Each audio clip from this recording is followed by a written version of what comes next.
Welcome sa Solid Kaals, ang tahanan ng iyong modernong 2026 Alternative Education Benchmarks. Dahil marami sa ating mga miyembro ang naghahanda rin para sa Philippine Educational Placement Test o PEP upang makatalo ng diretso sa senior high school o mas mataas na antas, sisimulan natin ngayon ang ating opisyal na PEP BEA Framework Sample Exam para sa Junior High School Mathematics at Science. Ang format natin ngayon ay diretsong pagsasanay mula questions 1 hanggang 10 at sa huling bahagi ay hihimayin natin ang bawat step-by-step tag-quiz explanation at mathematical formulas. Check our YouTube shopping shelf below for our highly recommended daily study notebooks. Ready na ba ang inyong scratch paper? Let's get straight into question number 1. Question number 1. A rectangular public community park has a total length of 15 meters and a width of 8 meters. What is the total perimeter of the park? Here are the options. Option A, 46 meters. Option B, 23 meters. Option C, 30 meters. Option D, 120 meters. Ang hinahanap sa PEP problem na ito ay perimeter o ang kabuoang bakod ng hugis parehiba. Tandaan ang formula, 2 beses ng length plus 2 beses ng width. Isulat ang inyong calculation habang tumatakbo ang ating 15 segundong visual bar.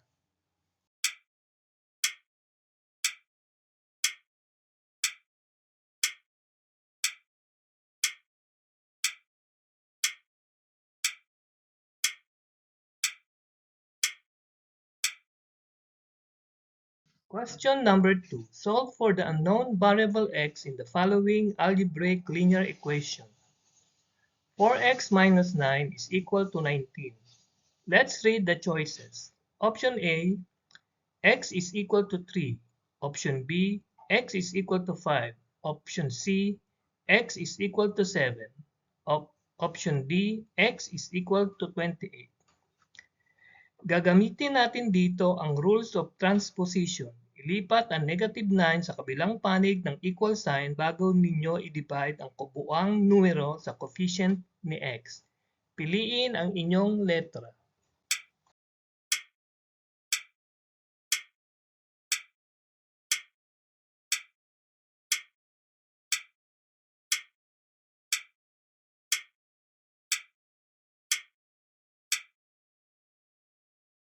Question number 3.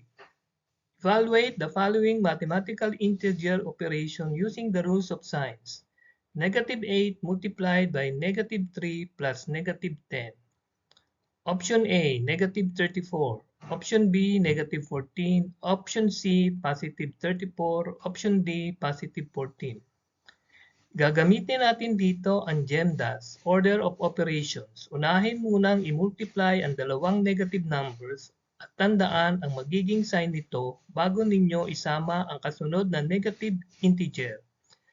Aling pinal na halaga ang tama?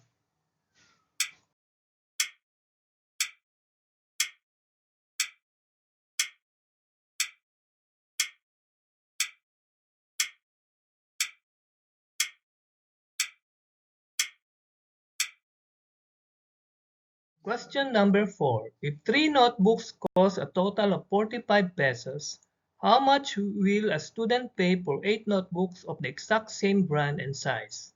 Let's check the choices. Option A, 90 pesos. Option B, 120 pesos. Option C, 135 pesos. Option D, 360 pesos. Ito ay isang direct proportion problem na paborito ng BEA test dynamic. Hanapin muna ang presyo ng isang pirasong notebook sa pamamagitan ng simpleng division bago ninyo ito i-multiply sa 8 piraso. Markahan ang inyong sagot.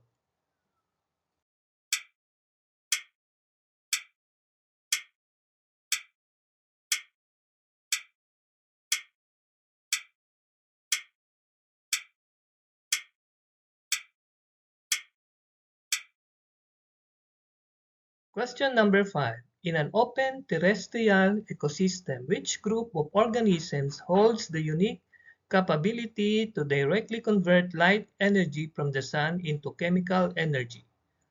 Option A, producers or green plants. Option B, primary consumers or herbivores. Option C, secondary consumers or carnivores. Option D, decomposers or fungi and bacteria. Ang prosesong tinutukoy dito ay ang photosynthesis. Aling grupo ng mga organismo ang may chlorophyll upang gumawa ng sarili nilang pagkain gamit ang solar rays? Isulat ang letra.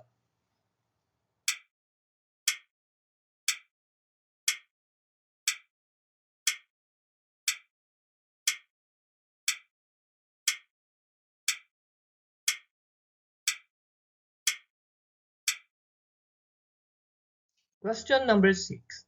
Which specific microscopic intracellular organelle is widely recognized as the powerhouse of the cell because it generates ATP through cellular respiration? Option A, nucleus. Option B, ribosome. Option C, mitochondrion. Option D, Golgi apparatus. Ito ay isang foundation grade 7 and 8 biological competency. Ang bahaging ito ang gumagawa ng enerhiya para sa cell. Isulat ang sagot habang tahimik na tumatakbo ang ating countdown.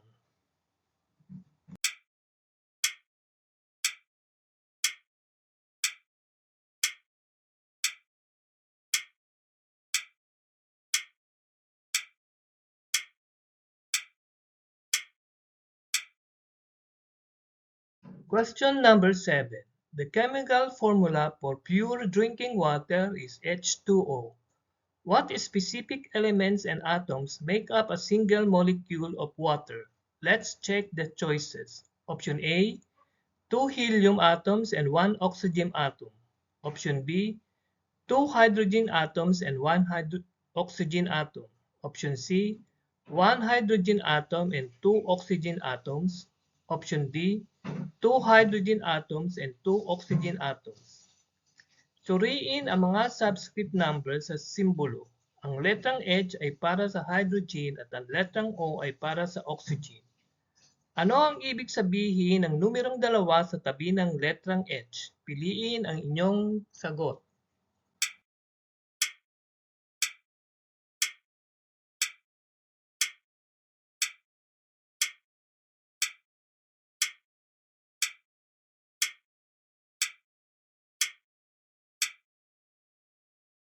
Question number 8. Which layer of the Earth's atmosphere contains the highest concentration of ozone gas, shielded the surface from harmful ultraviolet radiation? Option A, troposphere. Option B, mesosphere. Option C, thermosphere. Option D, stratosphere. Ito ang ikalawang pangunahing layer ng ating atmosfera na matatagpuan direkta sa ibabaw ng troposphere kung saan lumilipad ang mga commercial jet airplanes. Isulat ang inyong hula.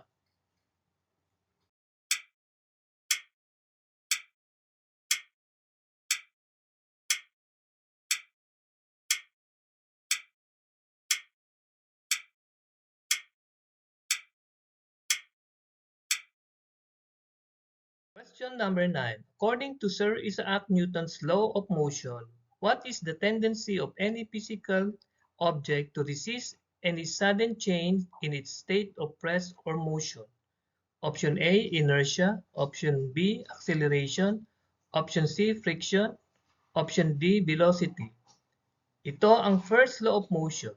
Ito ang dahilan kung bakit napapasubsob ang ating katawan pasulong kapag biglang nagpreno ang isang mabilis na jeepney. Isulat ang sagot.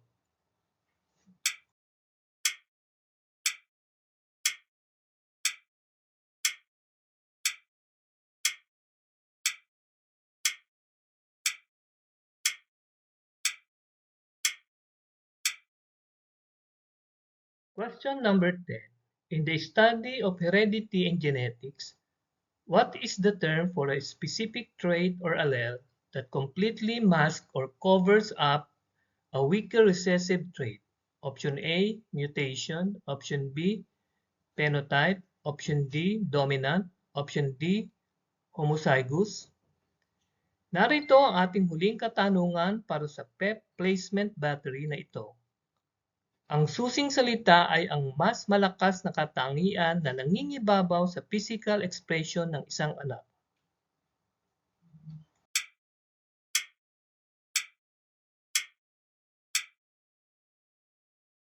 Natapos na natin ang 10 mahalagang item. Don't forget to click that subscribe button and then turn on the notification bell so that you will be updated to our latest PEP reviewer. Ngayon naman ay dumako na tayo agad sa formal na paghimay ng ating answer key at step-step computational explanation sa susunod na slide. Ang tamang sagot para sa question 1 ay A, 46 meters. Solusyonan natin to gamit ang perimeter formula ng rectangle. P equals 2L plus 2W. Ang ating length ay 15 at width ay 8. Kaya magkakaroon tayo ng 2 times 15 is 30 plus 2 times 8 is 16. Ang 30 plus 16 ay katumbas ng 46 meters. Ang option D naman na 120 ay ang area kung imumultiply sila, kaya mag-ingat sa pep traps. Quick study tip mula sa ating channel. Kung nais ninyong kulayan ang mga mahalagang geometric formula sa inyong notebooks, gumamit kayo ng affordable pastel highlighters na nasa ating YouTube shopping platform sa ibaba para hindi kayo malito sa inyong computations habang nakapost ang video. Para sa numero 2, ang tamang sagot ay C, x equals 7. Ang ibinigay na linear equation ay 4x minus 9 equals 19.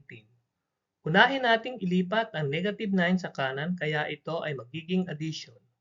4x equals 19 plus 9 na magbibigay sa atin ng 4x equals 28. Para mahanap ang halaga ni x, i-divide natin ang 28 sa coefficient na 4. Ang 28 divided by 4 ay katumbas ng pinal na sagot na 7. Ang tamang sagot sa number 3 ay D, 14. Gamit ang GEMDAS layout, unahin natin ang multiplication. Negative 8 times negative 3. Tandaan, kapag nag-multiply na magkaparehong negative signs, ang sagot ay magiging positive 24. Ngayon, mayroon tayong positive 24 plus negative 10. Dahil magkaiba ang kanilang sign, ibabawas natin ang 10 mula sa 24, kaya ang pinal na sagot ay positive 14. Para sa numero 4, ang tamang sagot ay B, 120 pesos. Gagamitin natin dito ang unitary method para sa direct proportions. Kung ang tatlong notebook ay nagkakahalaga ng 45 pesos, i-divide natin ang 45 sa 3 upang malaman na 15 pesos pala ang halaga ng bawat isang notebook. Dahil 8 piraso ang bibili ng estudyante, i-multiply natin ang 15 pesos sa 8 na magbibigay sa atin ng kabuuang presyo na 120 pesos. Ang tamang sagot sa numero 5 ay A, producers, green plants. Sa ilalim ng science curriculum, ang mga halaman lamang ang may kakayahang mag-convert ng light energy mula sa araw patungo sa chemical energy o glucose sa pamamagitan ng kanilang chloroplast.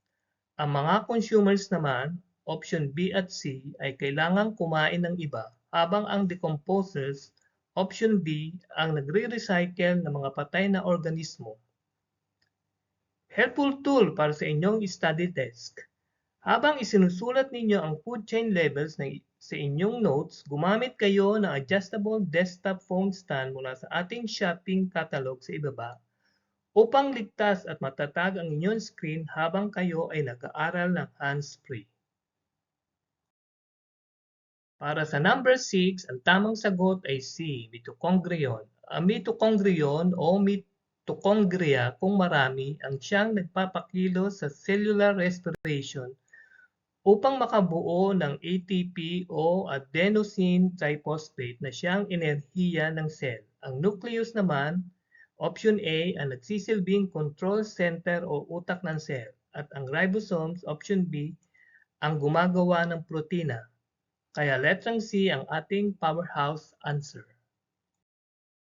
Ang tamang sagot sa numero 7 ay B, 2 hydrogen atoms and 1 oxygen atom. Ang subscript number na nakasulat sa tabi ng simbolo ng chemical element ay nagpapakita ng dami ng atom nito. Sa H2O, ang numerong 2 ay nakadikit sa H o hydrogen kaya nangangahulugang ito na may 2 hydrogen atoms. Dahil walang nakasulat na numero sa tabi ng O, automatic na isa o 1 oxygen atom lamang ito. Kaya letrang B ang tamang pagbasa. Para sa number 8, ang tamang sagot ay D, stratosphere. Ang ozone layer na sumasalo sa mapanganib na UV rays ng araw ay matatagpuan sa stratosphere. Ang troposphere naman, option A, ang pinakamababang layer kung saan nagaganap ang mga bagyo at ulan. Habang ang thermosphere, option C, ang pinakamainit na layer kung saan matatagpuan ang mga satellites natin. Para sa ozone protection, letrang D ang ating pinal na sagot. Ang tamang sagot para sa number 9 ay A, inertia. Ang law of inertia or Newton's first law of motion ay nagsasaad na ang isang bagay ay mananatiling nakahinto o gumagalaw sa isang tuwid na linya maliban na lamang kung may panlabas na puwersa o external force na kikilos dito. Ang paglaban na ito sa biglaang pagbabago ng kilos ay tinatawag nating inertia. Isa pang mahalagang paalala para sa inyong pagre-repaso. Para sa mga mag-aaral na nagda-download at nagpiprint ng mga extra simulated PEP reviewers, bumili kayo ng bulk A4 copy paperine sa ating YouTube shopping tab sa ibaba upang mas makatipid kayo sa inyong home printing requirements. Letrang A ang ating sagot. Para sa ating huling item, ang tamang sagot ay C, dominant. Sa basic Mendelian genetics, ang dominant allele or trait ang siyang laging nangingibabaw at nagtatago sa katangian ng isang recessive o mas mahinang gene. Ang phenotype naman, option B, ay ang physical na anyong nakikita ng mata. Dahil ito ang nagtatago sa recessive, letrang C ang ating pinal na sagot. I-comment na ang inyong naging pinal na kabuuang marka mula 1 hanggang 10 sa comment section sa ibaba upang mabati ko kayo ng personal sa inyong pagre-review para sa PEP. Kita-kits sa ating mga susunod na Master Video Trackers, Solid Kaals. Napakahusay ninyong tinapos ang ating pagsasanay para sa DepEd PEP Junior High School Placement Battery ngayon. Ang pagpasa sa PEP ay isang mabilis na tulay upang maitama ang inyong grade level sa records ng DepEd. I-share ang inyong mga naging marka sa ibaba upang masubaybayan ko ang inyong pagre-review. Sa ating susunod na PEP review video, tututukan naman natin ang communication skills battery na sumasaklaw sa malalalim na reading comprehension ng English at Filipino literacy validation. Paki-click ang like, mag-subscribe sa ating channel at ibahagi ito sa inyong mga kaklase o kakilala na nais ding kumuha ng PEP o ALS exam ngayong taon. Maraming salamat sa inyong sipag ngayon. Manatiling matiyaga at magkikita tayo sa susunod nating lesson. Bye-bye!